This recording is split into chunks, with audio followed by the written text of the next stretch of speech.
I decided to perform a little experiment on my ego this week. I keep seeing posts from people claiming they're using generative AI to find their next consultants, speakers, and coaches. So it got me thinking, am I findable? I used a clean version of an AI on my phone. It had no login, no saved data, and nothing in the settings to indicate it was me. And I asked it to find the top diversity of thought consultants in Australia. The results, they were interesting. A list of 3 very famous people, none of whom live in Australia, and none of the 3 specialised in diversity of thought.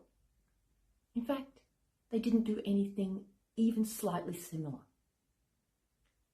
Then, with what was left of my somewhat fragile ego by this stage, I pushed back and I asked the AI explicitly, what about Trish Goodfield? Honestly, my enemies couldn't have been more unkind. The AI claimed I had no third-party verification, no testimonials, nothing. Now, I know my LinkedIn and Google business profiles are full of recommendations. So this time I pushed back with a bit of narc. The AI's response was a classic fall on its own sword moment.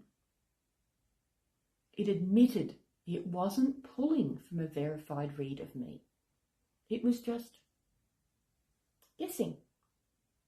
Or, as it put it, it was providing a confident, reasonably sounding comparative judgment without direct evidence. So here is the danger from my perspective. AI doesn't feel the gap in its knowledge. It just fills it with a clean narrative.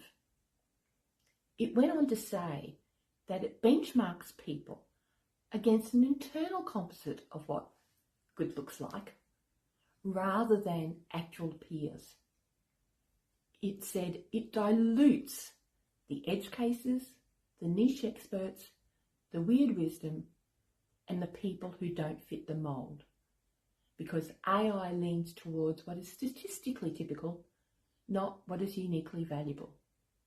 That was a direct quote from my AI. So my question for you is this. When you're looking for a consultant, a speaker, or even a new employee, are you looking for someone who is breathing the same exhaust fumes you are? Or are you looking for a breath of fresh air? Are you looking for the statistically typical or the uniquely valuable?